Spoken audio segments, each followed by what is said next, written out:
Set. Okay. You can call the meeting to order. Have everybody rise for the Pledge of Allegiance.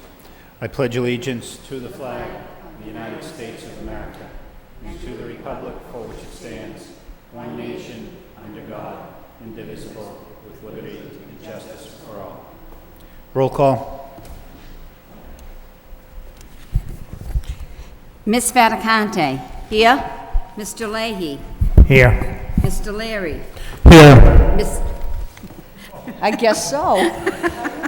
Miss Martin. Here. Mr. McHugh. Here. Mayor Martin. Here. Miss Doran, she's absent, okay. 6 present, 1 absent. Okay.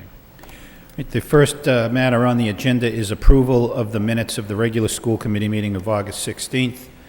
Motion approved by Ms. Martin, seconded by Mr. McHugh.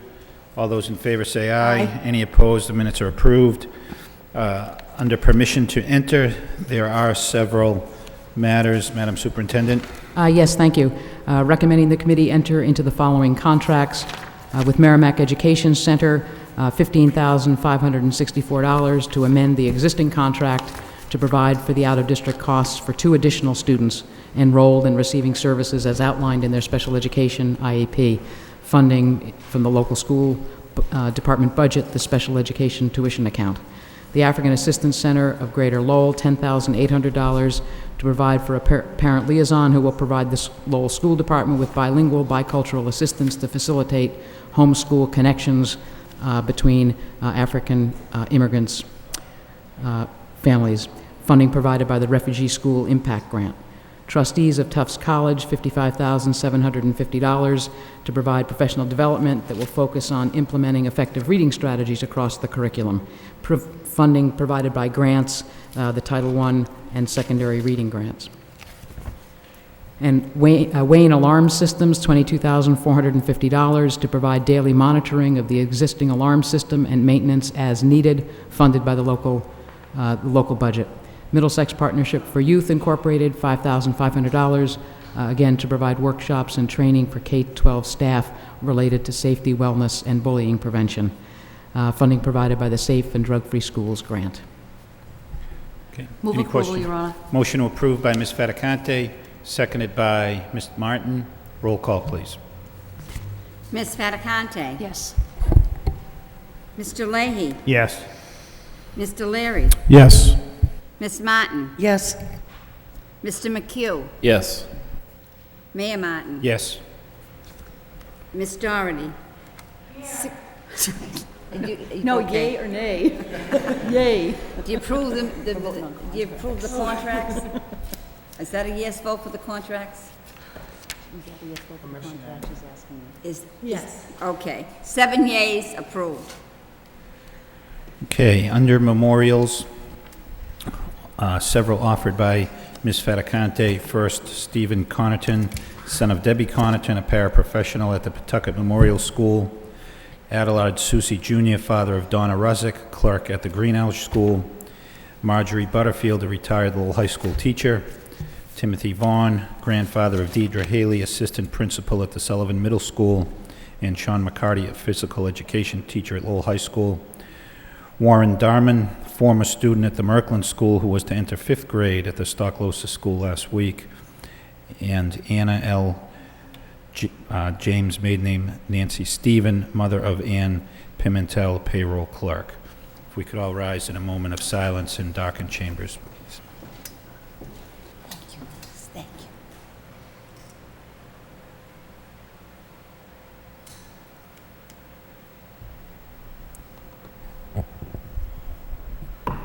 you. May they rest in peace.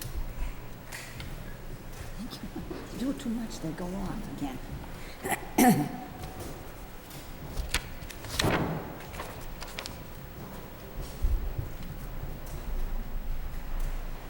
Yes, you do too much, they go off again. I can't figure them out. Okay, I don't believe there are any items under unfinished business or public participation, so that brings us to the motions.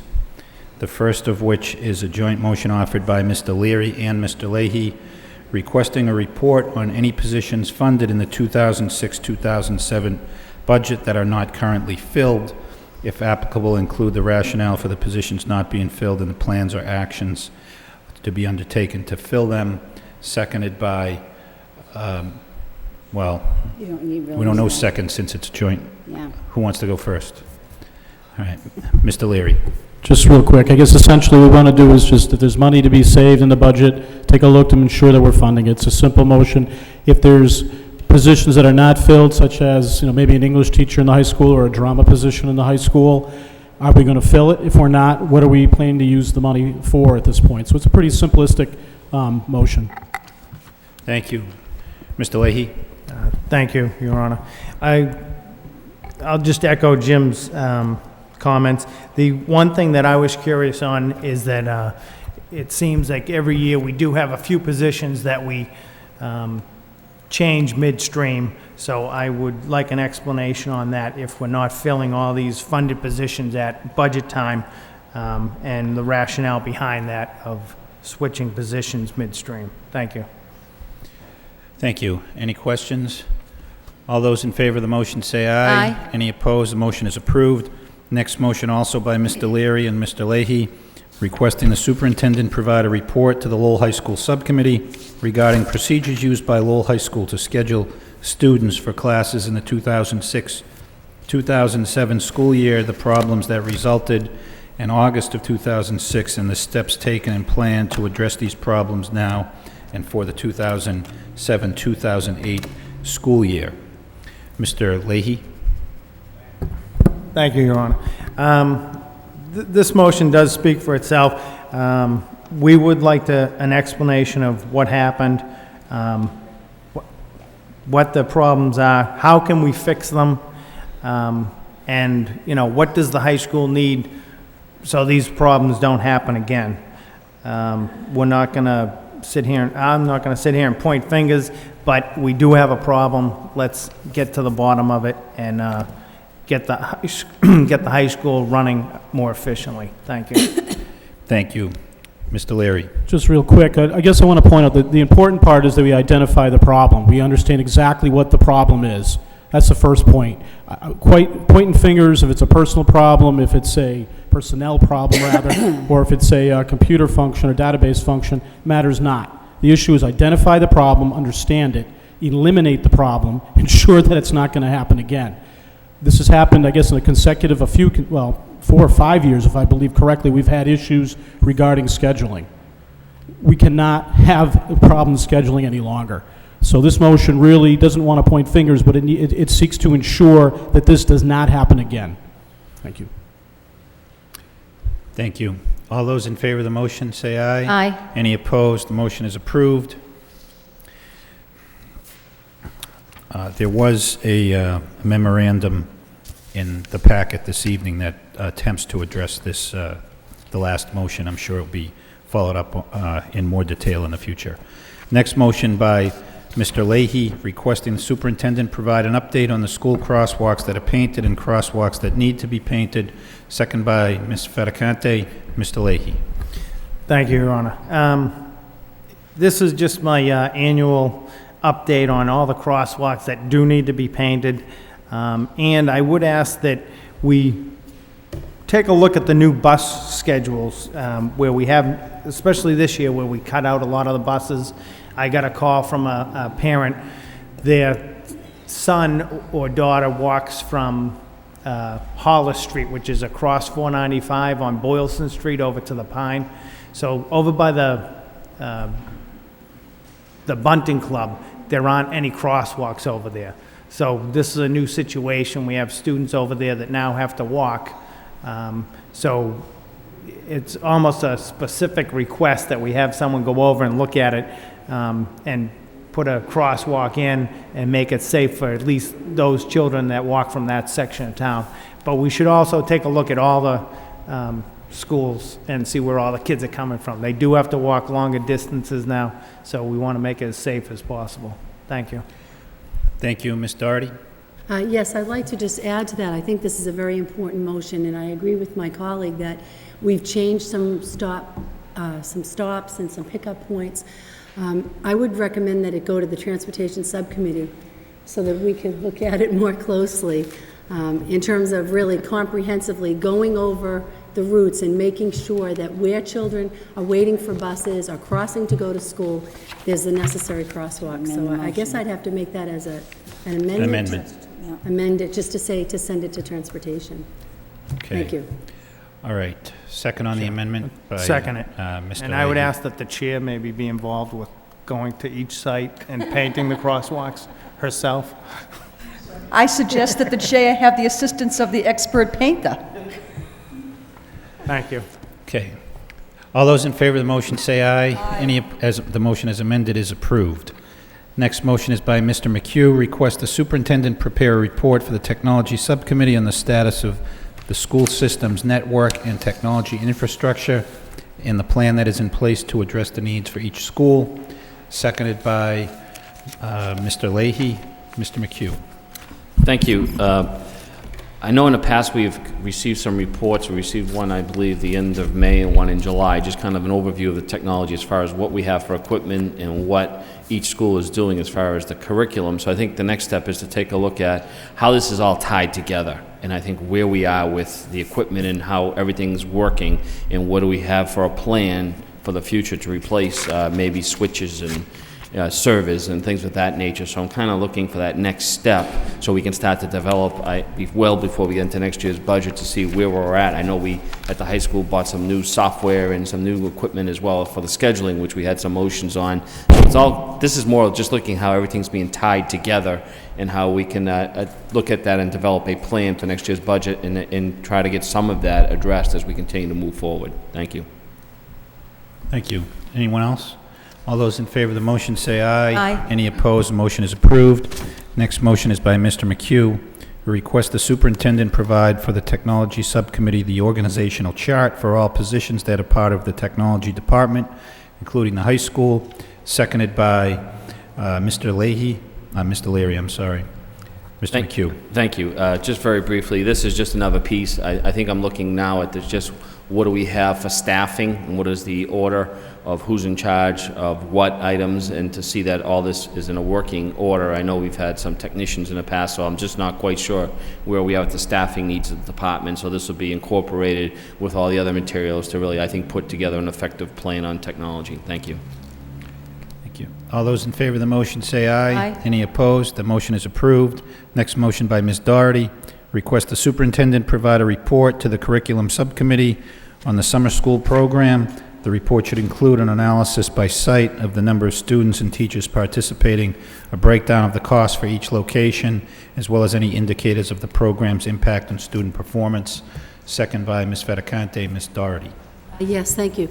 I know that annually we do get a report that kind of is a synopsis of the summer school program, and I guess I'm looking for something a little more in-depth than that.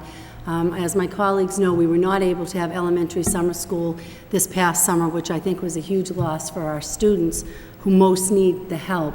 So I'm looking to really analyze how effective and efficient the summer school program is, and if there's a way of doing it more efficiently and effectively. And that's why I'm looking for specific breakdowns in terms of the number of teachers and the number of students served and the costs involved in that, as well as the indicators of the program's impact on student performance. So I really want to, early on, because that was one of the things with the summer school program this year that I didn't realize, that we really need to be planning far and ahead if we're going to offer summer school next year. So my thinking was we get started with analyzing what we did most recently and looking at how we might improve the summer school program and offerings for next summer. Thank you.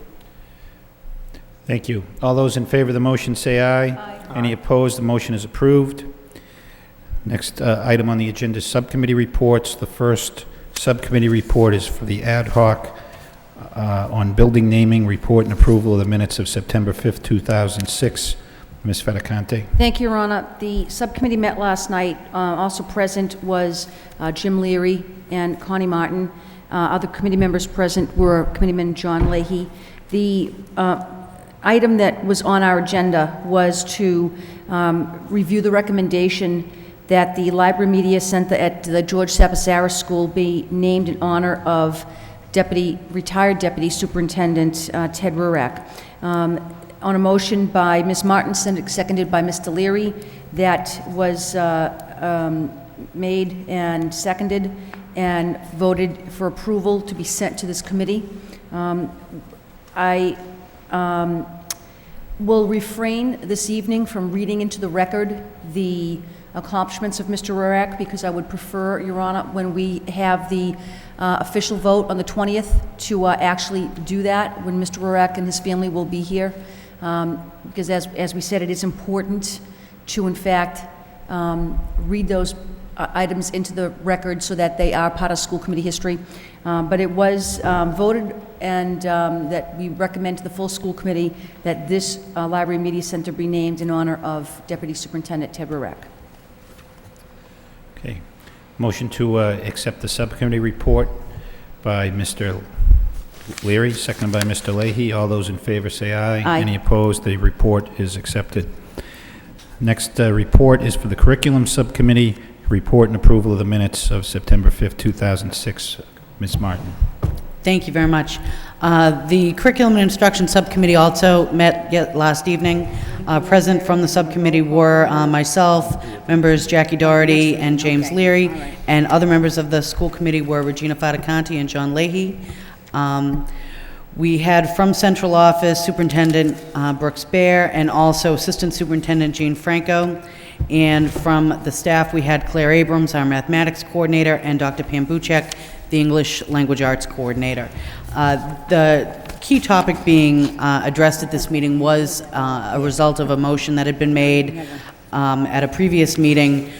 I had requested a month-by-month breakdown of the topic areas being addressed throughout our district in the overarching curriculum areas of mathematics, and the English Language Arts. I wanted us to be able to have really a benchmarking system so that parents would be able to have a specific document they could look at to see specifically where their child's classroom is in the sequence of topics that the district has mandated as are the standards that we follow over the course of the year. Again, you know, and I said this when I had first made the motion, and I'd reiterate it now. Nobody pretends for one moment that on Tuesday, every classroom in the city of Lowell is doing the exact same thing. We all recognize that classes do take on a life of their own, and there will certainly be some differences among them, the progress they make on specific topics over the course of an entire school year. But parents should be able to have something that allows them to gauge that progress and make reasonable, logical decisions about the progress of their child's education. We were presented with, I think, two really quite comprehensive documents that were really very impressive to be able to review. First was the mathematics scope and sequence of units going from kindergarten through 8th grade. It is presented in a way that I think parents will find extremely useful. It is going through, using the information from the curriculum that we have in place throughout our district, all of our classrooms using the same curriculum, investigations, and also, I'm looking for the title of the other curriculum set. It's investigations, and what's the other one? Connected math, thank you. So in addition to a straight listing, really, of what topic areas can be expected in each one of the grades, we also received some of the sample letters that will be going home to parents. I think this marks a dramatic improvement in our ability and our efforts to communicate with parents as to what's going on in their child's classroom, so that they are well-informed about topic areas, so that they also have, I think, valuable information so that they can help their children as they go through this process, which I think is really one of the critical ways that we do build that home-school connection that children benefit from so dramatically. So the mathematics listings will be distributed to parents throughout the district so that they will be able to have that as a benchmarking system. Also, we reviewed the similar document for the English Language Arts, again, showing outlines for the school year, throughout the grades so that parents can see which topic areas, even looking at some additional additional reading opportunities that parents can make available to their children as they go through this, recommendations for other books and activities, and again, a series of letters that have been developed by our district to mirror that same level of communication that we have for our mathematics efforts in the English language arts area. I am very thankful to both Claire Abrams and Dr. Pam Buchek. They did an extraordinary job, I think, distilling a truly vast amount of information into a very usable format that made sense to me, which was the biggest challenge, I'm sure, and which will make it quite easy, I think, for parents to be able to use this in a very substantive, significant way. So I'm very appreciative of that. All of the reports have been entered into the record, so they are available, and I would encourage any of my fellow members, if they'd like to, report out on the information. Thank you. Ms. Doherty? Yes, I just wanted to add one thing. I think it's a very impressive undertaking that the Lowell schools have taken on. 4 years ago, we introduced a new math program throughout the district, and last night we got a very comprehensive overview of the new literacy program. And I commend not only the people in the curriculum office who've done this work, the volunteer teachers who've worked hand in hand with helping to develop this literacy program, and the teachers who are going to be using this program every day. I think it's quite an effort at providing a high level and consistent level of standards in our ELA and math instruction. So I just thought it's very encouraging, and I just wanted to thank those people and add that piece. Thank you. Okay, thank you. I'd submit that as a report of progress for the subcommittee. Okay, motion to adopt the report of the subcommittee by Mr. Leary, seconded by Mr. McHugh. All those in favor say aye. Aye. Any opposed? The report is adopted. Next subcommittee report is from the Personnel Subcommittee, a report and approval of the minutes of September 5th, 2006. Ms. Martin. Thank you very much. The Subcommittee on Personnel also met yesterday evening. Subcommittee members present were myself, Regina Fatacanti, and Kevin McHugh, and other committee members attending were Jackie Doherty, John Leahy, and Jim Leary. And Superintendent Carla Brooks-Spear was also in attendance representing the administration. One of the topics that we did discuss was the current salary structure for our central office administrators.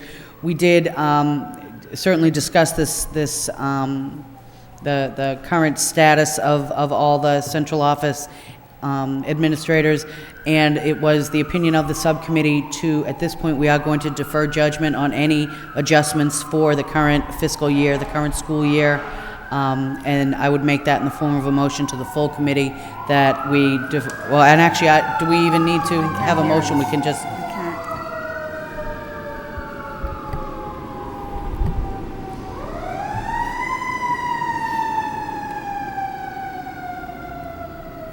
And that's how I feel about that.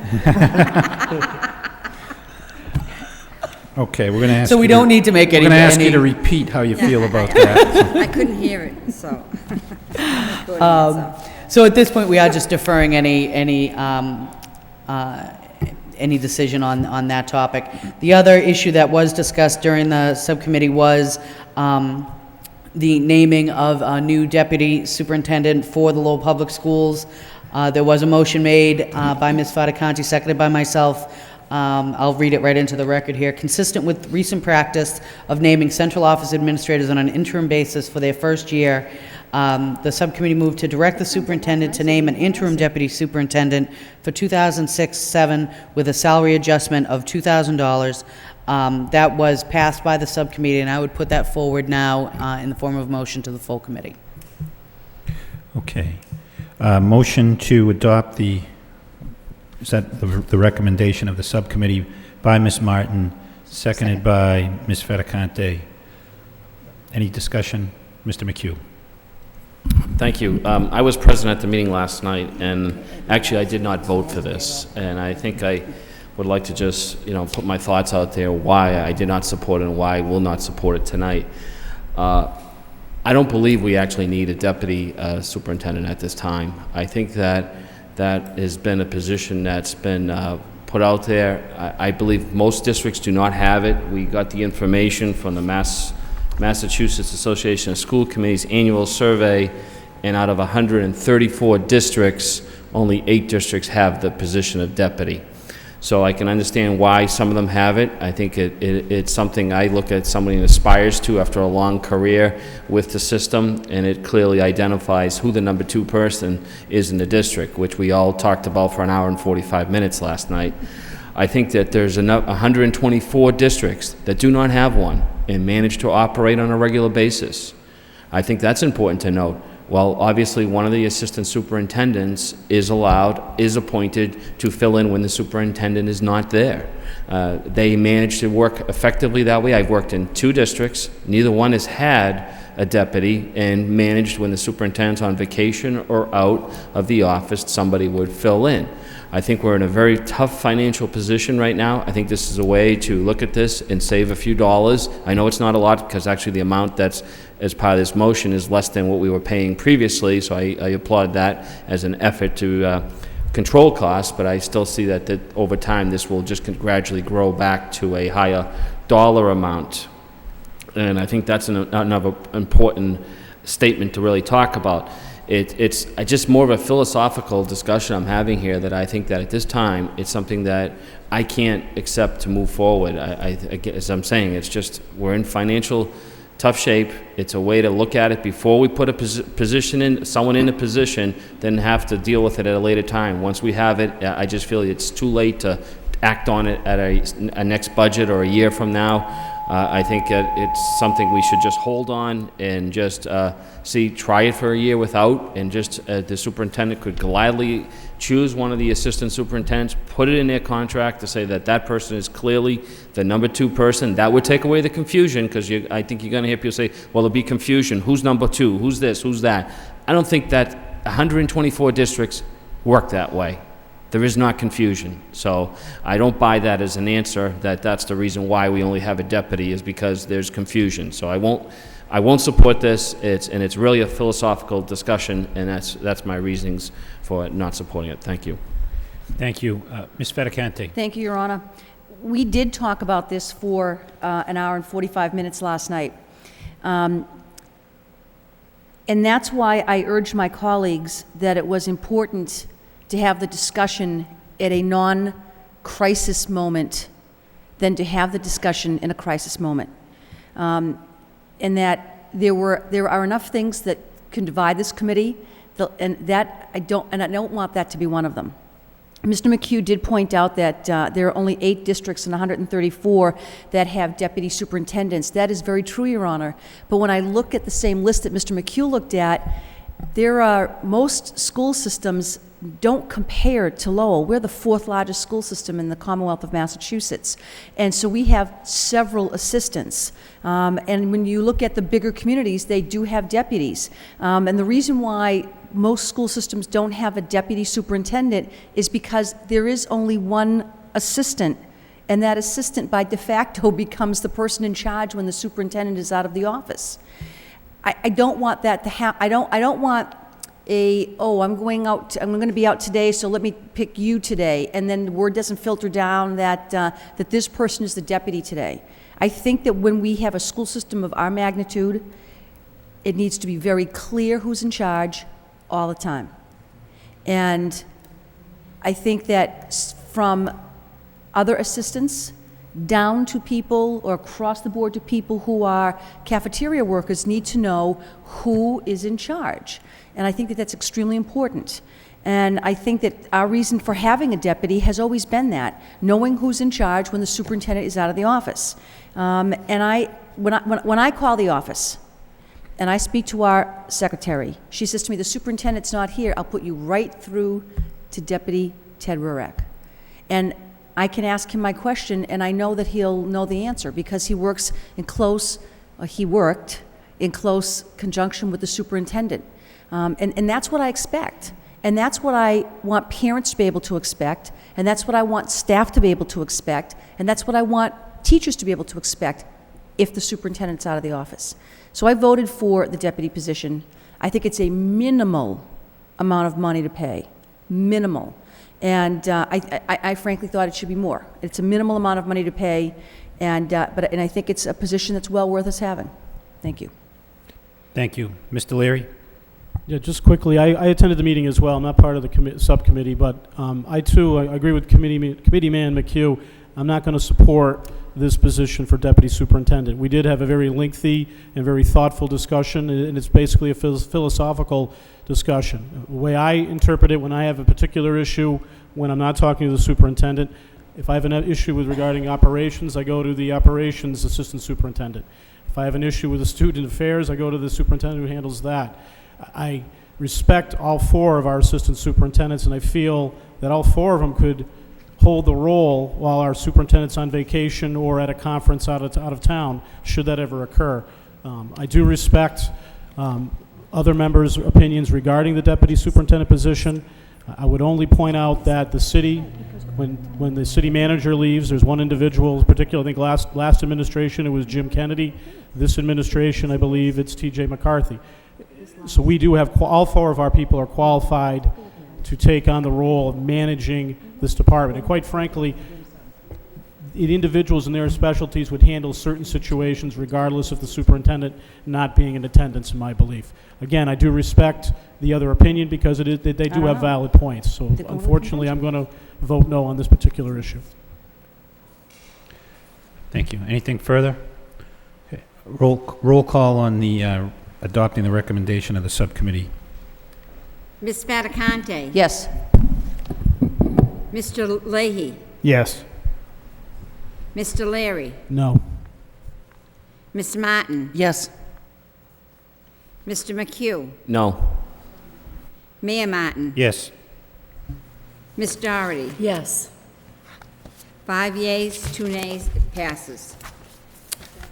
Okay, that concludes the subcommittee reports. Why don't we is that the only item on the... Actually, what I would say, if we could, is perhaps there is a superintendent's report, Okay. the actual naming of that deputy superintendent. I don't know, with the permission of the committee, I'd say perhaps take that item out of order and take care of it right now. If the committee feels that's Well, appropriate. first, let me just say, I'm sorry. why don't we adopt the balance of the subcommittee report as a Okay. report of progress and place on file. Motion so moved by Ms. Martin, seconded by Mr. Leahy. All those in favor say aye. Any opposed? The matter is approved. And we could take that up under new business. Okay, however Okay. you want to do it is fine with me. Why don't we do that, avoid suspending the rules. Okay, that concludes the subcommittee reports. And that brings us to reports of the superintendent, first of which is the opening of school report. Madam Superintendent. Yes, thank you. You have a report that I put on your desks this evening so we could have the most up-to-date information on the opening of school. The first page, the first 2 pages focus on the information that we've provided parents and some of the work done this summer to prepare the way for students to enter our schools. A couple of highlights of our Parent Information Center, which serves our preschool through grade 8. This year, of course, they had to respond to parents who needed to respond to changes in homeschool boundaries, zone boundaries, the feeder system, citywide school status, and as well as school start and stop times. Through September 1st, the staff at Parent Information Center conducted 3,420 separate transactions, ranging from assisting families to transfer their youngsters to working with families new to Lowell, assigning kindergarten youngsters, assigning preschool youngsters to schools. I do note that as of through September 1st, 283 students had arrived new to the Lowell Public Schools, kindergarten through 8. 178 students had returned to the schools from other places, while 199 have left. So it's a net increase of about 250 in our K-8 schools. Moving students off the wait list is now underway, and that will be taking place through the month. The Transportation Office, committee members are well aware, met the budget-driven goal of eliminating 5 more buses.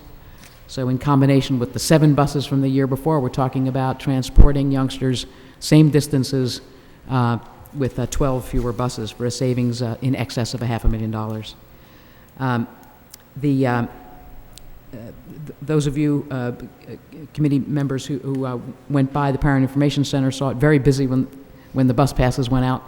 833 separate transactions in the first 5 days of school, and done with done as they typically have been done, with good cheer on the part of the staff there. There have been some delays in busing at the elementary and middle school. Some families are experiencing some delays. We got word, with a very sudden, last-minute word, day before the buses were to run, that 2 of the small bridges in the acre had changed their weight limits, had their weight limits changed, and so Mr. Dakota had to do last-minute rerouting of a number of our buses, and it was a very carefully developed bus plan he had. So he's had to make some changes, and the bugs are still being worked out of it. We hope that, and I know that the city manager and mayor are working on this issue to try to bring resolution as quickly as possible so that we can use those routes again. But families may be experiencing some delay, particularly if they're a third bus run in the morning or the afternoon. We've got new principals at the Moody, Robinson, Varnum, and Washington. Led by Assistant Superintendent Sue Duggan, we actually filled 276 teaching vacancies for the 2006-2000 school year, starting back in January. Now, that's a little bit deceptive. We didn't lose fully 276 teachers. That reflects positions that were filled, for example, last year by long-term substitutes. There's an opportunity to fill them on a permanent basis. It also meant that in some cases we eliminated some positions to create new ones, the trades. Each time we filled one of those positions, it counts as one of these 276. But the fact is, we have 113 teachers new to Lowell this year, all of whom are in the new teacher academy. We have 88 second-year teachers returning and participating in the second year of the teacher academy. I'm very, very pleased that all but 2 teaching positions were filled with qualified teachers by the opening day of school for students on August 29th. The 2 openings that we have not yet filled, they're short-term day-to-day substitutes there now, are 2 biology positions at the high school that came about with last-minute resignations or leave requests right before the, within the 2 days before school started. So those are the positions we're still looking to fill.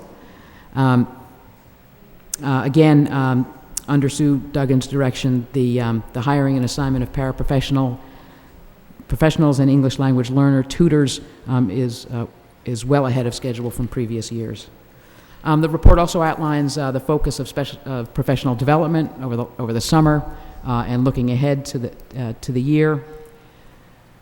I identified the competitive grants that we've sought and secured, as well as the ones that we're still, that we have applied for and are waiting to hear word of. I think that they, again, speak to the hard work of building level administrators and central office administrators, and really being assertive and aggressive in going after grants that can support our work. Facilities and maintenance, we had a somewhat simpler summer than we've had the year before, when we had a lot of school moves. The most notable change is the exterior painting to the Laura Lee Alternative School. And a fuller report at the Lowell High School subcommittee meeting to come, but a new security office was built at the high school this summer. And with the grant monies that the city helped secure for us, we were able to make a major upgrade in the video security camera system. So we've been able to add 42 new cameras and fully cover the Freshman Academy building and all of the buildings associated with the high school.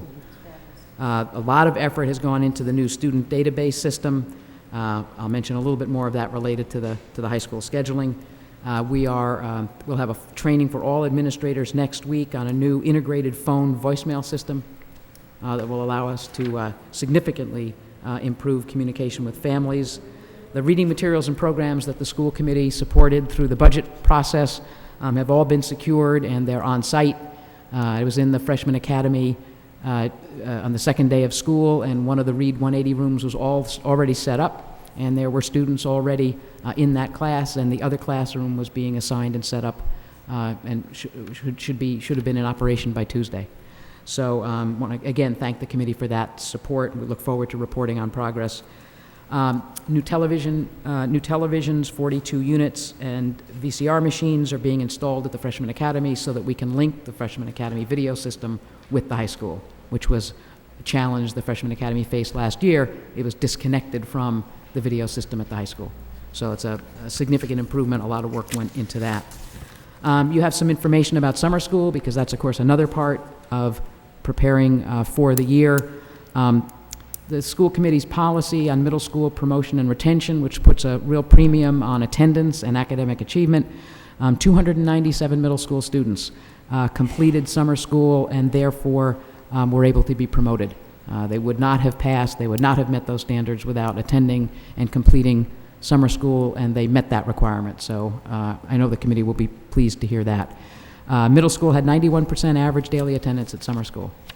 And elementary, a much smaller program, only 100 students in the program, had 95% average daily attendance.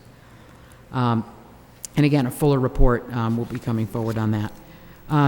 The challenges that lie ahead, the first one, of course, is continuous improvement. The need for more effective and timely outreach to families using new systems and new technology. The second, and there's a motion that speaks to that, is the high school scheduling. You have a brief report from the high school of the status of the schedules as of today. By today, we have the high school has been able to cut to zero the students with no schedule at all. And you know, the second day of school for 10th through 12th graders, we had 70 students without schedules. So that's now zero. 97 students new have enrolled, and there's still a significant number of students with either incomplete schedules or conflicts that still need to be resolved, or change requests where students or their family have decided that they really want to make a change. They don't want to take a course they thought they were going to take in the spring. So work is underway, very intensive at the high school. The high school and the central office are preparing an extensive report on scheduling so that we can do exactly what the motion called for: identify the causes of the problems, identify the solutions so that we can get youngsters scheduled in class the first day of school at the high school so that we can make maximum use of the time available for learning. So I look forward to that report. The challenge remains doing more with less, and attached to this report are the draft priorities that I shared with staff in the opening school bulletin, 12 particular priorities for this year that will guide the work.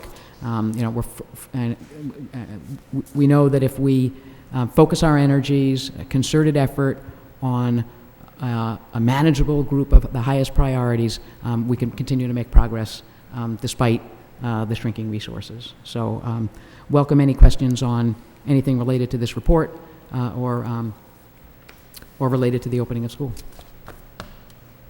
Okay. Mr. McHugh? Yes, I have two quick questions. One on the transportation. With the rerouting, is there going to be an additional cost, or are we just managing to still get it done with the regular scheduling of the routes? At this moment, we do not anticipate additional costs, but I want to leave room. Mr. Dakota has once again performed some miracles with last-minute information.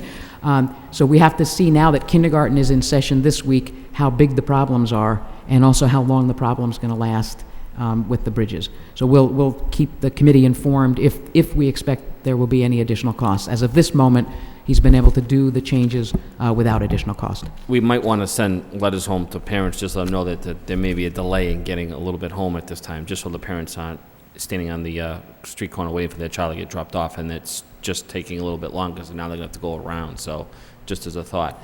And the last one is, I know at the last meeting I asked a request on the status of the elevators, and we did receive a quick report that night, but is there any update where we stand with all the elevators? Are they operational, or is every building at least have one that's operational? Let me refer to Mr. Lang, who's been on top of that issue. Thank you. I'd be happy to get a full report to you in your packets for Friday. Long and short of it are, there still are a few schools that the people are at the schools physically performing the repairs on that haven't been fully completed. Some of the schools have been completed. We're just now coordinating with the state inspector for them to come back and actually sign off on the work and approve the certificate. And I do believe that we've been able to address the schools that were issued the 90-day notice.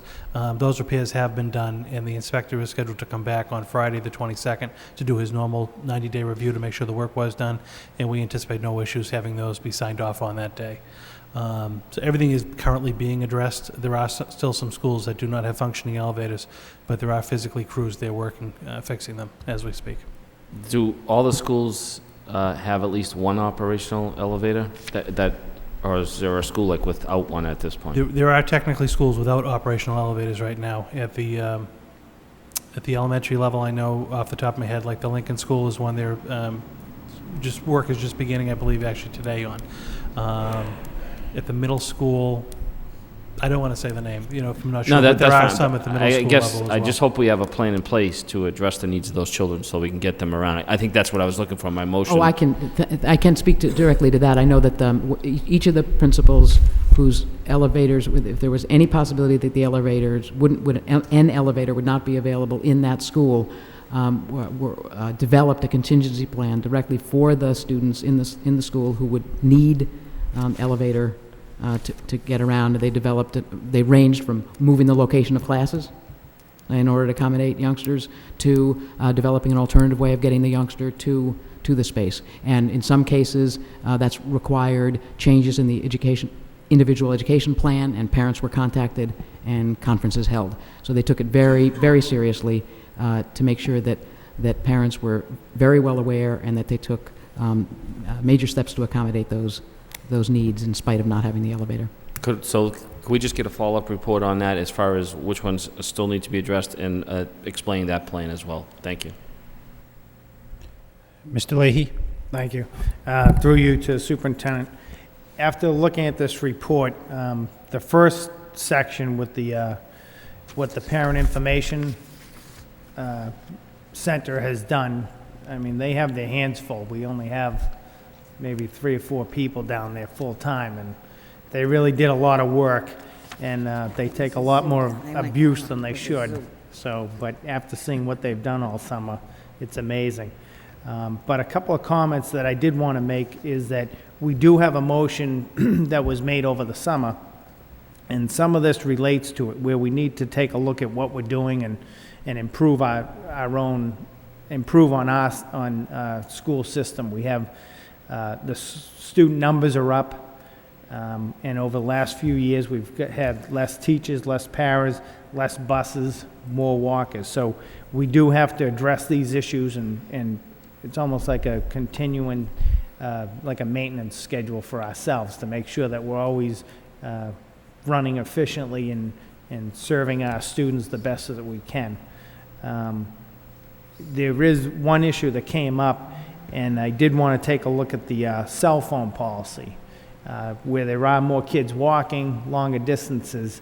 I think we need to revisit that because students should be allowed to bring them to school, keep them in their locker so they'll have them for after school and before school so they can get in touch with their parents. I believe right now our middle school policy says that they're not allowed to bring them at all. So I think that's something that we need to address immediately and get that settled so parents can have peace of mind.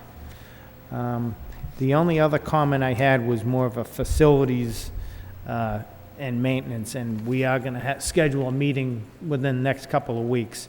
As far as opening a school, I was a little disappointed what happened at the Riley School with Scott Forsman, where they came, not Scott Forsman, William Scotsman. They came over to take the modulars away, and they left the place a mess. And opening a school, the place wasn't safe for anybody. And it's very disappointing that, they're not going to make any more money off us there, and they just left us hanging. And it wasn't a safe situation for the kids, and I did get some calls from parents on that. And the other thing I just wanted to mention is that, well, I guess I'll address some of my concerns in the facilities meeting, but I was very disappointed that the modular situation wasn't corrected. They just left us hanging, and, you know, I know that Mr. Lang made a few calls, but, you know, just didn't do anything for us, so. But other than that, I think first day of school, first week went pretty well, and this report shows that we do have a lot of work. We did a lot of work, and there's a little bit more work to do. So, thank you. Thank you. Anyone further? Motion to accept the report as a report of progress placed on file by Ms. Fattacante, second by Ms. Martin. All those in favor say aye. Aye. Any opposed? The report is accepted. Next report is on competitive grant awards. Madam Superintendent. Yes, I just wanted to highlight two grants. One, Sue Smith, who serves as a district support specialist in central office in the Student Services Department, has been instrumental as the district's liaison for homeless students in securing another competitive grant to support services for those most vulnerable youngsters. And it's an example of, again, really effective work on the part of our staff in getting more than our share of money from the competitive grant process. And then a second grant, Dr. Buchek and others collaborated with several districts to get a Teaching in American History grant, which is another U.S. Department of Education grant, to help us extend some of the work that we were able to do in our own 3-year U.S. History grant with the Department of Education, another $1 million grant that has just ended. This grant's going to enable us to work with our teachers in grades 3 and 10 to build their content knowledge around U.S. history and be able to use new and valuable materials. So we're excited about this opportunity for us to participate and collaborate with some other districts. Thank you. Ms. Martin. Thank you very much. Really just a quick comment. I'd just like to say that we are a district that certainly faces some very real challenges with the students that we're lucky enough to work with and the families we work with in the community that we live in. And I think it's very encouraging and I think very satisfying to see the administration competing in these very competitive grant processes and being awarded these types of grants that allow us to really create, I think, and it's a phrase I've used before, but these pockets of innovation that really allow us to try some innovative solutions to the very real issues that we face in our district. Looking at the support for homeless children and their families, is there any other group within our district who is more in desperate need of assistance? When we think of what children come to school and the loads they may bear, the idea of, again, focusing on algebra when you don't know where you're sleeping that evening, we can all, I think, at least imagine to a small extent what that's like. So anything we can do to help those students, I think, is critically important. Also, looking at the history, I mean, we are a city that touts and celebrates our history quite literally on almost every street corner. So I think it is particularly apt that we would be participating in this, continuing our very real dedication to teaching history in creative ways and making it come alive for our students. And I think that it's certainly quite impressive to see this type of endorsement, really, and this continuing focus on history within our district. Thank you. Thank you. Motion to accept the report as a report of progress placed on file by Mr. Leary, second by Ms. Martin. All those in favor say aye. Any opposed? The report is accepted. Next report is concerning grade 9 library use. Madam Superintendent. Yes, there's a brief report from high school staff to me in response to a motion from Mr. McHugh that asked that I report on the Freshman Academy students and their ability to use the library.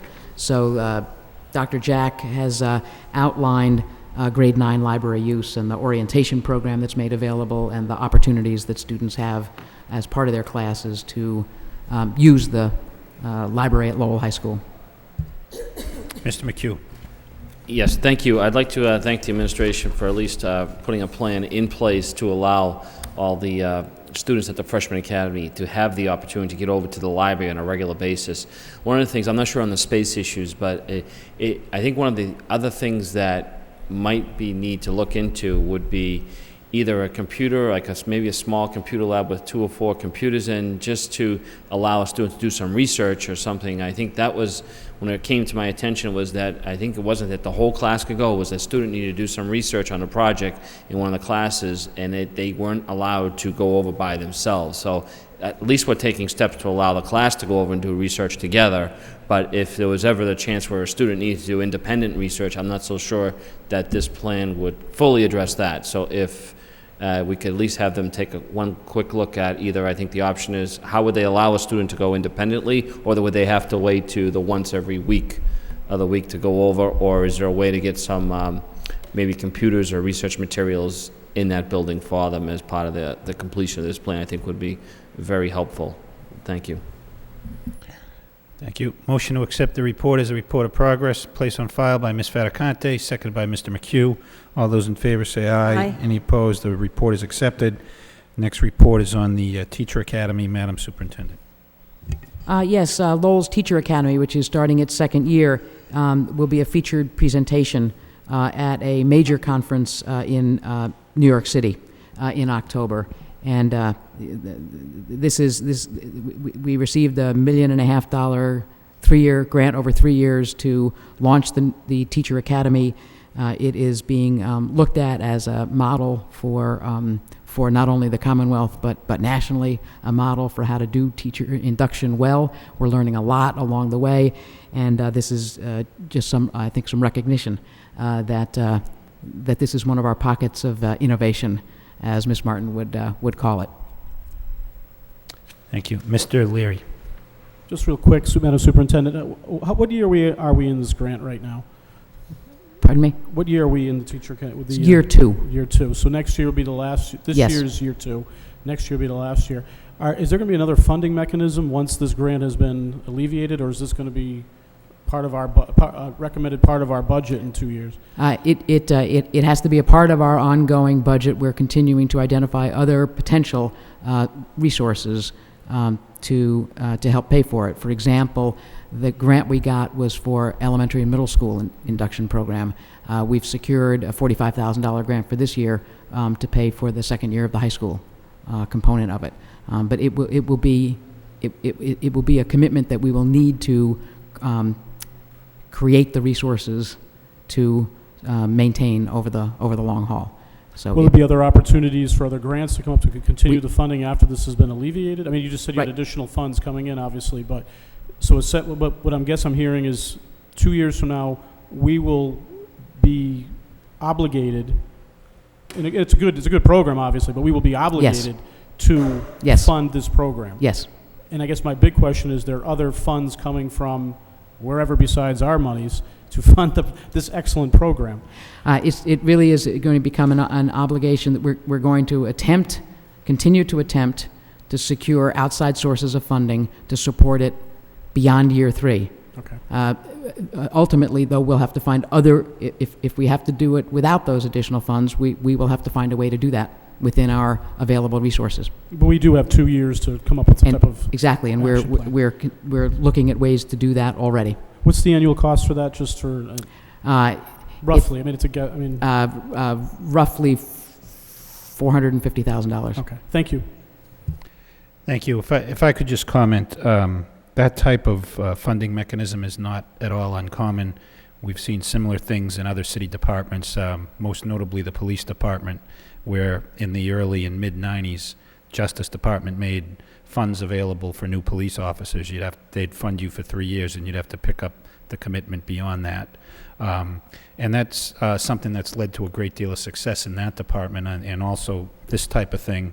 And I don't think the union's cooperation in this should go unnoticed either. It's certainly something that I think makes us all proud of our school system here. Mr. Leary. Just quickly, I'm absolutely in agreement. I mean, I think that the program is outstanding. I think we should continue it. I'm just really trying to get an idea in my own mind where the funds would come in. Are there opportunities to go out and get other grants or other types of assistance? I don't dispute that. This is another city departments, and I think it's an excellent program. Okay. Thank you. Anyone further? Motion to accept the report as a report of progress by Doherty, seconded by Ms. Fattacante. All those in favor say aye. Any opposed? The report is accepted. Next report, Madam Superintendent, on computer donation. Yes, you have a brief report from me that for the past 9 years, MCI Shirley Prison has been running a program called Massachusetts Computers for Schools. These are computers donated by corporations.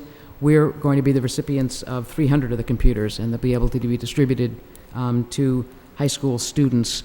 I know Committee Member Fattacante was very helpful in identifying this source, and I'd welcome comments from Ms. Fattacante. I did not identify the source. The source actually came to me because they were turned away from the Lowell Public Schools.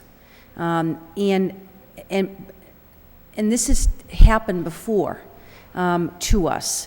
And Your Honor, because we're in such tough financial constraints, I don't think we can say no to a paperclip right now, frankly. And I mean, I save all of mine in the desk drawer. I don't throw them out because I realize we have tough budget constraints. However, I will say that the minute I got the email and contacted the deputy and contacted Assistant Superintendent Jay Lang, they immediately put a plan in progress. And it was only because you were on vacation, Madam Superintendent, so I had to go to the deputy. But they immediately put a plan in progress of how we were going to take those computers. And originally it was thought that we couldn't use them because we didn't, A, have room for them in the school system because they just weren't up to date. But what we're going to do, Your Honor, is those 300 computers, he's as excited as I am about it, those 300 computers are going to go home to 300 youngsters in the Lowell Public Schools who would not ordinarily be able to afford to buy one. And we are going to create a system where that's going to happen. And it just took a little bit of ingenuity with the administration to work it out with MCI Shirley, and so that people don't get nervous and concerned. The way the program works, like prisoners are playing word games on computers. Businesses donate the computers to MCI Shirley, and they are rehabbed in a computer training program, and then they are released back to the community. And we are lucky enough to be just the computers, not the inmates. We are lucky enough to be the recipients this year of 300 computers, and I think it's a huge deal. And it just goes to show what a little bit of ingenuity we are now going to be able to have those 300 computers. My only concern was that if this person did not know how to get in contact with me, we probably would have lost them. So I think we need to figure out administratively, maybe school committee policy, how we deal with these kinds of things, because this is not the first time it's happened. And the last time, again, it went from Mayor Armin Mercier to the superintendent, and the issue was solved, but it shouldn't have to get to that point. It should be, we open our arms to virtually, especially when we're in tight times, to virtually all kinds of donations that are usable by our students and by our staff. So maybe we need to figure out how to get the word out that we really want to develop relationships with the business community. I mean, we talk about it all the time, yet when the hand is put out by the business community, we certainly don't want it to be slapped away. So I think we need to think outside the box. Yes, they were not going to be able to be used in the school system, but 300 young people who would not have a computer are going to be able to use this computer to type research papers and go on the internet, and that's a huge deal. And I just think that we need to think out of our little box and figure out how we can prevent that from happening next time. That's all. Thank you. Thank you. Mr. Leahy. Thank you. I just want to say thank you to my colleague, because this is a big deal, and thank you for staying on top of it. Okay. All right, motion to accept the report and place on file by Ms. Martin, seconded by Ms. Doherty. All those in favor say aye. Any opposed? The report is accepted. Next report is the personnel report. Yes, committee members have the personnel report and the list of eligible teachers. I do want to point out that this is probably the first time in 8 months that there is not a retirement listed in the personnel report. There are resignations, but not a single retirement. I think it's the first time we've seen that in, at least 8 months. Okay. Motion to accept the personnel report and the list of eligible teachers by Ms. Doherty, second by Ms. Fattacante. All those in favor say aye. Any opposed? Those reports are accepted. All right, which brings us to new business. There are 2 items. The first would be the appointment of the interim deputy superintendent. Position was approved as part of the subcommittee report. Madam Superintendent. Yes, thank you. I know committee members would agree that we're blessed among our assistant superintendents in having all of them really in a position to be able to step in my absence. That said, I think that it makes sense, since we're in the business of teaching and learning, that the person in the role in charge of curriculum and instruction be the person who serves as deputy superintendent. So I'd like to recommend to the committee that Jean Franco be named interim deputy superintendent. Jean, as committee members know, brings with her a great deal of knowledge and experience as a classroom teacher with youngsters who are English language learners. That was her specialty as a classroom teacher. And most recently, 4 years serving as assistant superintendent for student services. So she brings a great deal of knowledge of the student service areas into the work of curriculum and instruction. So I'd like to make that recommendation to the committee at this time. Move approval, Your Honor. Motion to approve by Ms. Fattacante, second by Ms. Doherty. Any discussion? Roll call. Motion. Okay, they have to name her, Okay. okay? Motion to appoint By Ms. name. Franco as the interim deputy. And through you, Your Honor, Superintendent. to the recording secretary, the vote is yea or nay, correct? Well, you should name her. Okay. Vote to, Thank you. Make it official. Name her, okay? Okay. Ms. Fattacante, Jean Franco. Oh, I see. Mr. Leahy, Jean Franco. Mr. Larry, Jean Franco. Ms. Martin, Jean Franco. Mr. McHugh, Present. Mayor Martin, Jean Franco. Ms. Doherty. Jean Franco. 6 votes for Jean Franco, 1 present. It's approved.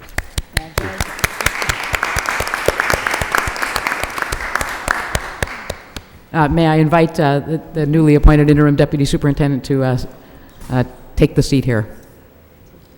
You're escorted, Jay.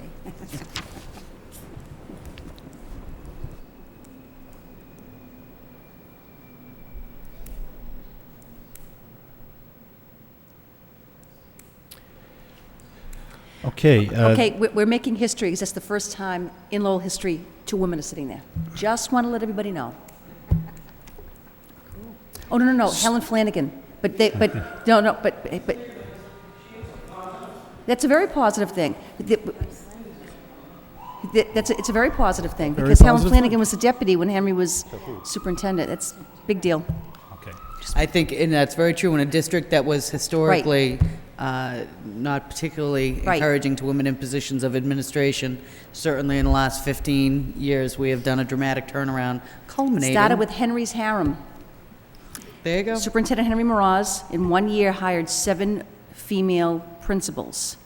And I think he saw the disparity in recognizing that there were no women in positions of authority in the Lowell School Department. And this is, as you sat down, it just hit me.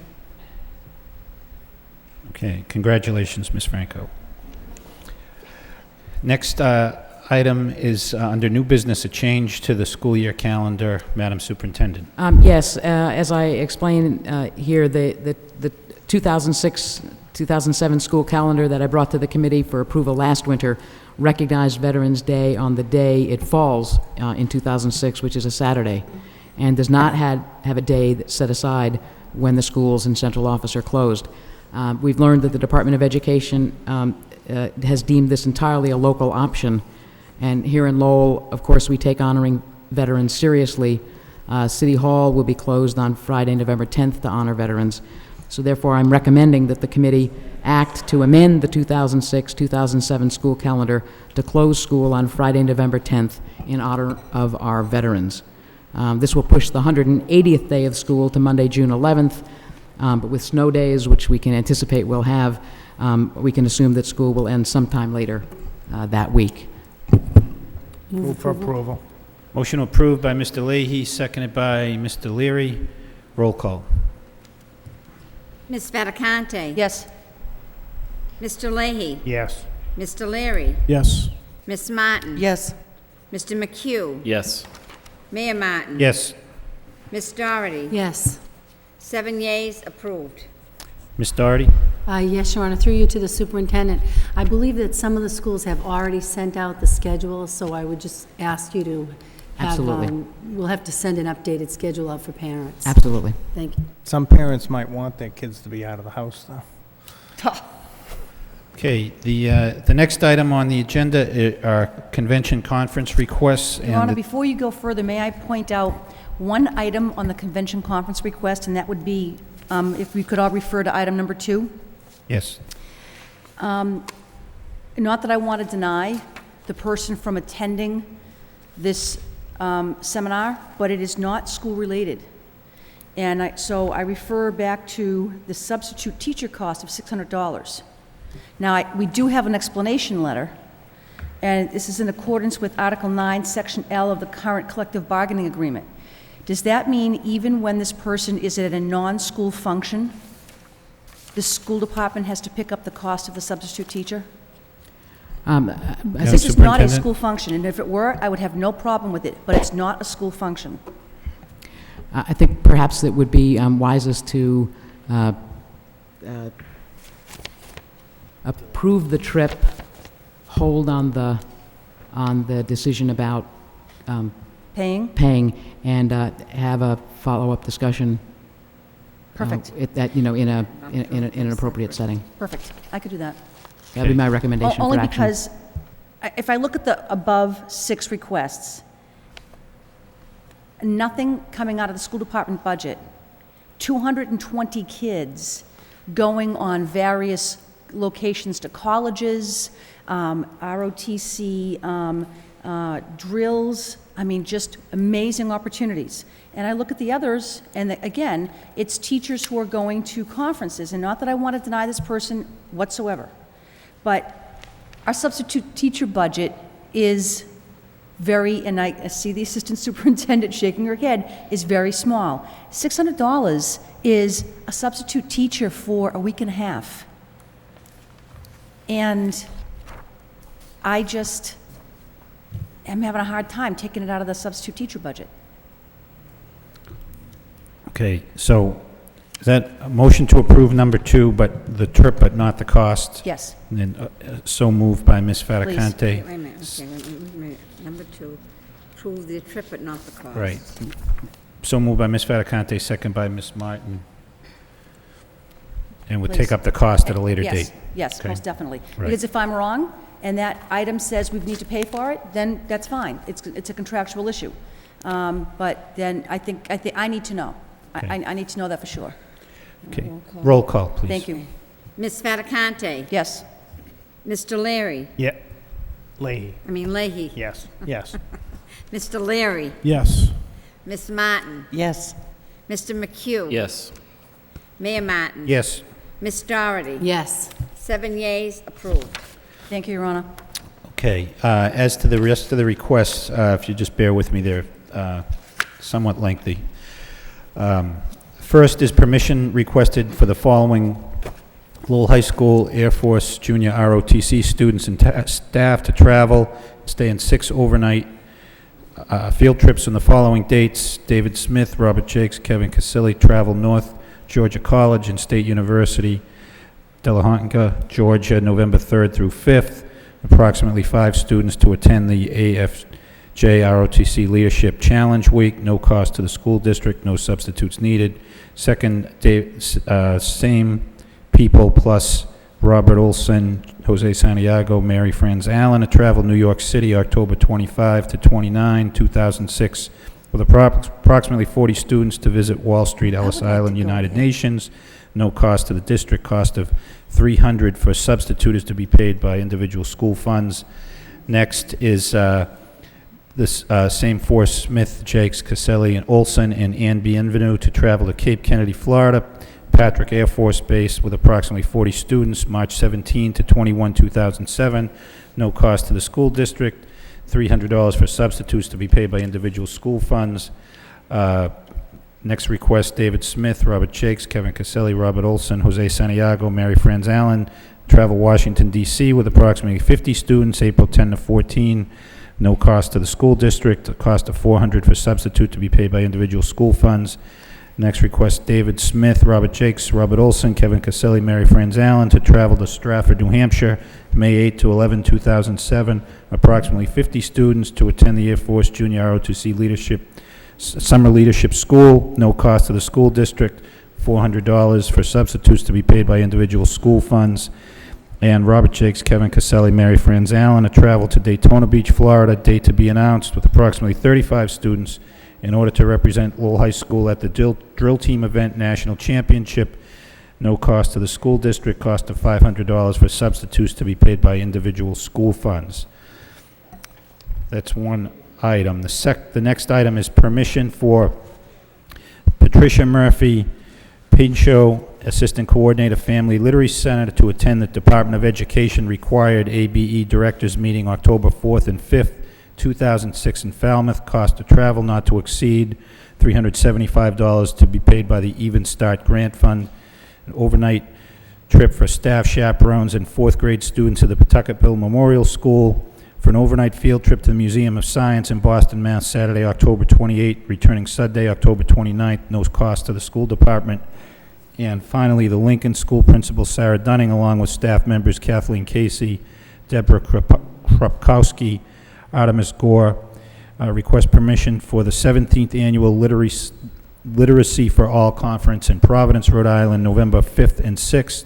Cost for conference and substitute will not exceed $1,000, will be paid by the Lincoln Professional Development Funds. Move approval, Your Honor. Motion to approve these And requests. Can I also offer, through you, Your Honor, to the superintendent, if the colonel and the senior master sergeant ever need any chaperones, I think that school committee members would certainly love to chaperone some of these events. And I also have to compliment them. They really go out of their way to take their students to drills, to meets, where they can win awards, scholarships. It's pretty impressive.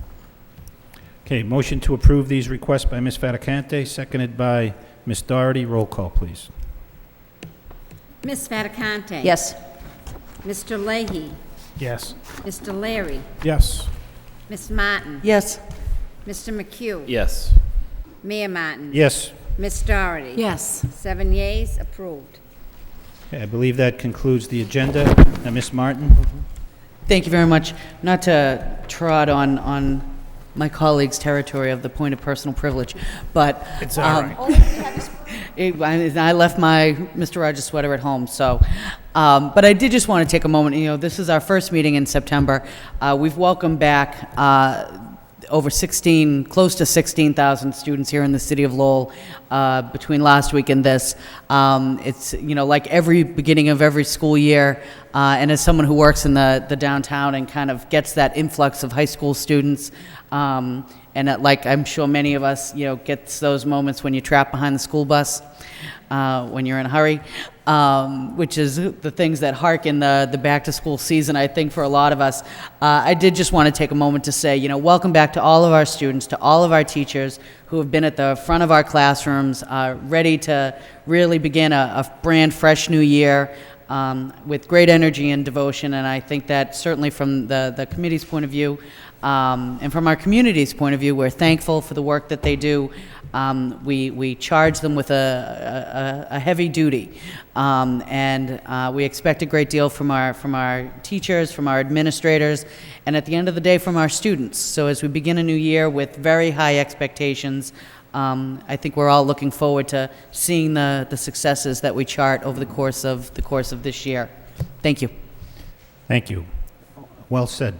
Motion to adjourn by Mr. Leary, seconded by Ms. Fattacante. All those in favor say aye. Aye. Any opposed? We stand adjourned.